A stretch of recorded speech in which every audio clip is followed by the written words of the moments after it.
I'm talking to Dr. Paul Patterson from Concept Economics. Paul, tell me first, what did the study look at? The study looked at the productivity impacts of NextG use, that is, the impact on either the output of firms or the costs that firms incur. Well, broadly speaking, what were the results? At an aggregate level, the results were, to my mind, quite dramatic. For example, it shows that if NextG continues to be used in the way it is and taken up in the way that Telstra forecasts in the future, it will lift household consumption by about 1%. That is about $250 for every person here in Australia. I mean, 1% doesn't sound a large number, but across Australia it's a big impact. It's a big impact coming through from a particular technology.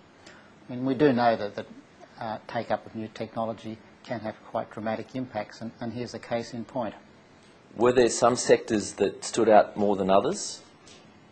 Yes, not surprisingly, sectors that focus around mobility and around remoteness benefited in particular. So, for example, passenger transport, mining, businesses that have people on the road, such as finance consultants or tradesmen, those businesses benefit in particular. Well, as you surveyed these businesses, was there a particular business that caught your attention? Look, one that interested me in particular was the operations of GrainCorp in southeast Australia. They've used NextG technology to be able to give instantaneous inventory reports around all their storage facilities in southeast Australia. So they can give a report to customers, to their clients, as to where grain can be stored essentially in real time.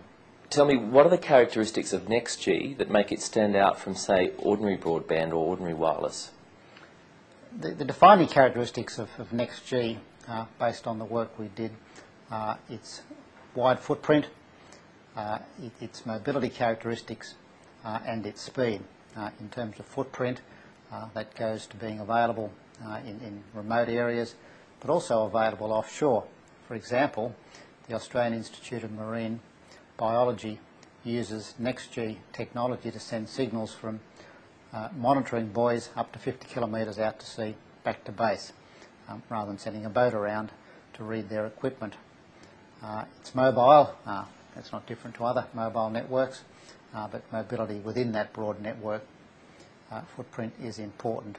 And finally, it's seriously fast. That is, NextG really does deliver high bandwidth to customers, so in applications where large volumes of data need to be sent through, the bandwidth is not a constraint.